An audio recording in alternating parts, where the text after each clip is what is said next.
The Late Night Light.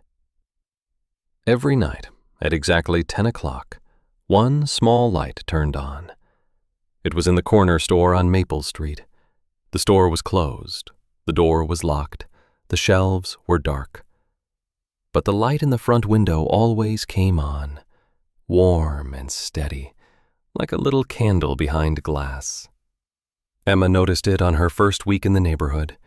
She had moved into a small apartment across the street. She worked long hours. Most evenings she came home tired. But at 10 o'clock, when she made tea and stood by her window, she always saw it. Click. The late night light.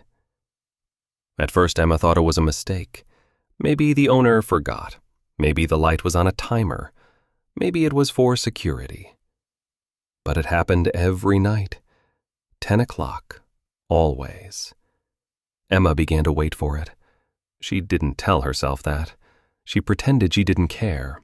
But when her phone clock said 9:59, her eyes would drift to the store window. And then it would happen. Click. The light would glow, and the street would feel a little less empty. The corner store belonged to a man named Oliver. Oliver was quiet. He was polite. He had kind eyes. He had careful hands. In the mornings, he stacked fruit in neat lines. He wiped the counter until it shined. He greeted customers with a small nod. Emma had spoken to him only a few times. "Good morning," she would say. "Good morning," he would answer. That was all. One evening, Emma stood at her window and watched the rain. At 10 o'clock, the light turned on as usual. The warm glow reflected on the wet street. Emma sighed. It must be wasting electricity, she said to herself. It wasn't anger. It was curiosity mixed with tiredness. She had spent her whole day thinking about bills and budgets and small worries. A light left on every night felt like a strange choice. The next day, Emma went into the store. She bought bread and milk. Oliver rang up her items slowly, as if he had all the time in the world. Emma looked at the window near the door. The lamp wasn't special. It was small and plain. She cleared her throat. "Can I ask you something?" she said. Oliver looked up. "Yes," he said. Emma pointed gently. "That light," she said, "in the window, it turns on every night at 10. Oliver's face didn't change, but his eyes softened. "Yes," he said. Emma hesitated. "Is it for security?" she asked. Oliver shook his head. "No," he said. "Is it an accident?" Emma asked. Oliver smiled a little. "No," he said again. He didn't say more. Emma felt awkward. "Sorry," she said quickly. "I was just curious." Oliver nodded. "It's okay," he said. "People are curious." Emma paid and left, but the question stayed in her mind. That night, at 9:59, she stood by her window again. Click. The late night light. A few weeks passed. The neighborhood was quiet in the evenings. Most people went home early. The streetlights were yellow and old. Sometimes Emma heard a car pass. Sometimes she heard a dog bark far away. But every night, at 10, the store light came on. Click. One Thursday, something different happened. It was very cold outside. The wind pushed against the buildings. Emma made tea. She wrapped a blanket around her shoulders. She stood by the window as usual. 9:58, 9:59, 10 o'clock. Nothing. The store window stayed dark. Emma frowned. She checked her phone. The time was right. The light did not come on. For some reason, Emma felt uneasy. She didn't know why. It was only a light, but she had seen it every night. The missing glow made the street look too empty. She waited another minute. Still nothing. Emma put on her coat and stepped outside. The air was sharp. Her breath made small clouds. The store was dark. The door was locked. There was no movement inside. Emma walked closer, then stopped. She felt silly. "What am I doing?" she whispered. Then she noticed something else. The streetlight across the road was off too. Emma looked up and down the street. Several lights were out. A power outage. Emma's phone buzzed. A message from the building manager said, "Power is out in the area. Repair team is working." Emma turned back toward her apartment. She was ready to go inside. Then she saw Oliver. He was standing on the sidewalk near the store door. He wore a thick coat. His hands were in his pockets. He kept looking down the street, then at his watch, then down the street again. He looked worried. Emma walked over slowly. "Hi," she said. Oliver turned. His face was tense. "Hi," he said. "The power is out," Emma said, as if he didn't know. Oliver nodded. "Yes," he said. Emma hesitated. Then she asked, "Is the light important?" Oliver looked at her for a long moment. Then he breathed out. "Yes," he said quietly. "It is." Emma didn't push, but she didn't walk away either. Oliver glanced down the street again. "She usually comes at 10:15, he said. Emma blinked. "Who?" she asked. Oliver swallowed. "My wife," he said. "She works late, at the hospital." Emma felt her chest tighten. She understood, even before he finished. Oliver continued, speaking slowly. "When we moved here years ago, she used to walk home from the bus stop. The street was darker then. She said it felt lonely." He looked at the dark window of the store. "So I put a light in the window," he said, "every night at 10. So when she turns the corner, she sees it."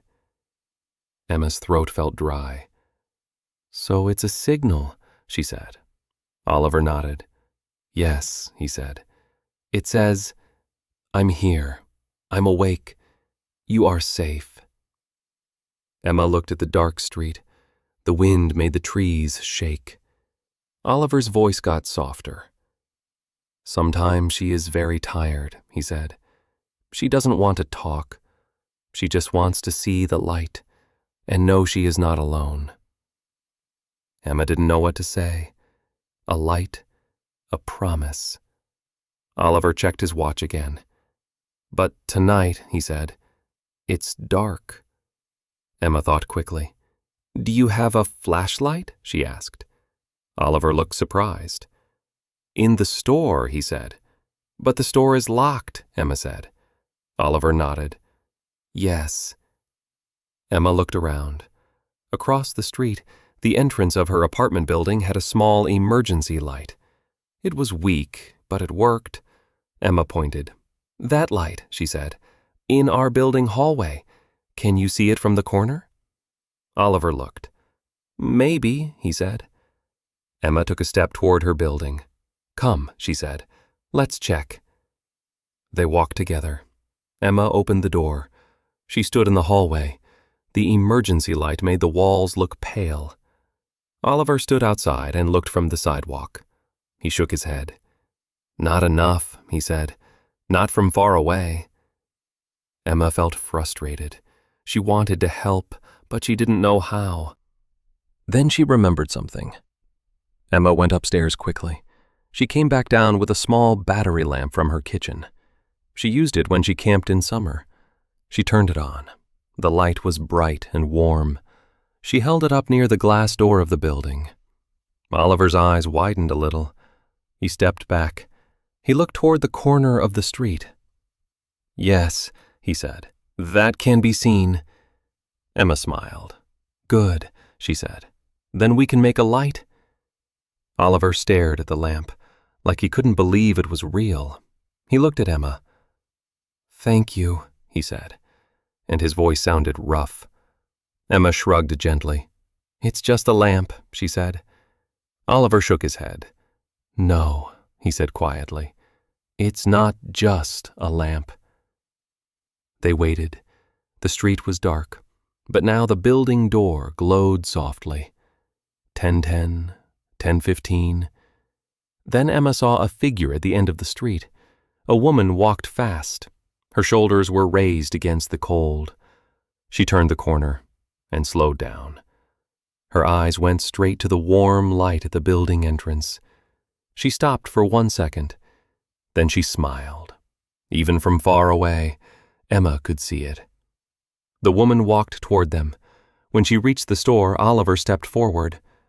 "You're okay," he said, and his voice was full of relief. His wife looked at him confused. "Of course I'm okay," she said. Then she looked at the dark store window. "The light didn't turn on," she said. Oliver nodded. "Power outage," he said. His wife looked at the building lamp. "So that was you," she said softly. Emma held up her hands. "It was my lamp," she said. "I just didn't want it to be dark for you." The woman's face softened. "Thank you," she said. "That light, it really helps." Emma nodded, feeling shy. "I didn't know," she said. Oliver's wife smiled. "Most people don't," she said. "But it still matters." The next day the power was back. At 10 o'clock, the store light turned on again. Click. But something had changed. Now Emma didn't think about electricity bills when she saw it. She thought about a woman walking home, tired and quiet, turning the corner, and seeing a warm glow waiting for her. She thought about a promise that didn't need big words. A week later, Emma went into the store to buy tea. Oliver was behind the counter. He was stacking small boxes. He looked up. "Hi," he said. "Hi," Emma answered. Oliver hesitated. Then he placed something on the counter. A small keychain. A tiny lamp charm made of metal. Emma blinked. "Oh no," she said. "You don't have to." Oliver held up a hand. "It's small," he said, "but it's to say thank you." Emma picked it up. It was simple, but it felt warm in her palm. Oliver looked at her and said, "You helped us that night." Emma nodded. "I just did what I could," she said. Oliver smiled. "That is the best kind of help," he said. That evening at 10 o'clock, the light turned on again. Click. Emma stood by her window with her tea, and for the first time since she moved in, she didn't feel like a stranger in her own neighborhood. The street still had shadows. Life still had hard days. But there was a light, a small one, a steady one. Love is often simple and consistent. Sometimes one small signal can make a person feel safe. If you enjoyed this calm English story, please like and subscribe for more. And write one word in the comments: light. See you in the next story.